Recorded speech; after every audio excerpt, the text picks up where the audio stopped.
ఉద్యోగాల అధ్యక్ష, తెలంగాణ ఉద్యమం నడిచిందే నీళ్లు నిధులు నియామకాలు.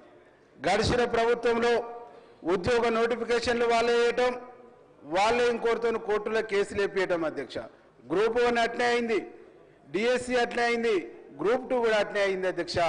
మన ప్రభుత్వం ఈరోజు ప్రజాప్రభుత్వం ప్రజాపాలన వచ్చిన తర్వాత ఉద్యోగ నోటిఫికేషన్లతో పాటు డిఎస్సిని 4 నెలల్లోనే నోటిఫికేషన్ వేసి ఉద్యోగ నియామకాలు కూడా చేపట్టినటువంటి ఘనత తెలంగాణ ప్రభుత్వాన్ని, ముఖ్యమంత్రి గారిది అని చెప్పేసి ఈ సందర్భంగా నేను తెలియజేస్తా ఉన్నా అధ్యక్ష. గ్రూప్ 1 పరీక్షలు కూడా, గ్రూప్ 2, గ్రూప్ 1 కూడా రిజల్ట్ ఇచ్చింది. త్వరలో ఆ నియామకాలు కూడా చేపట్టబోతా ఉన్నారు. ఉద్యోగ నియామకాల్లో కూడా వేగంగా ఈ ప్రభుత్వం ముందుకు పోతుందని చెప్పేసి ఈ సందర్భంగా తెలియజేస్తా ఉన్నా అధ్యక్ష. అధ్యక్ష, గతంలో గురుకుల పాఠశాలలని ఆర్భాటంగా చెప్పారు, ఇన్ని పెట్టినాం అన్ని పెట్టినామని చెప్పారు. ఆ గురుకుల పాఠశాలకు ఒక్కదానికి కూడా సొంత బిల్డింగ్ లేదు అధ్యక్ష.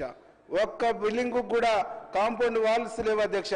అద్దె భవనాలలో, ఇరుకిరుకు గదులలో విద్యార్థులు గందరగోళమైనటువంటి పరిస్థితుల్లో జీవనం గడుపుతున్నటువంటి తీరును చూసి మన ప్రభుత్వం ప్రజాపాలన వచ్చిన తర్వాత ఈరోజు 200 కోట్లతోని ఇంటిగ్రేటెడ్ గురుకుల పాఠశాలల్ని ఏర్పాటు చేయటం అనేటువంటిది ఎస్సీ, ఎస్టీ, బీసీ, మైనారిటీ వర్గాలకు ఈ ప్రభుత్వం ఇస్తున్నటువంటి సమున్నతమైనటువంటి గౌరవంగా ఈరోజు మేము భావిస్తున్నాం అధ్యక్ష. ఈ అంశాన్ని కూడా గౌరవ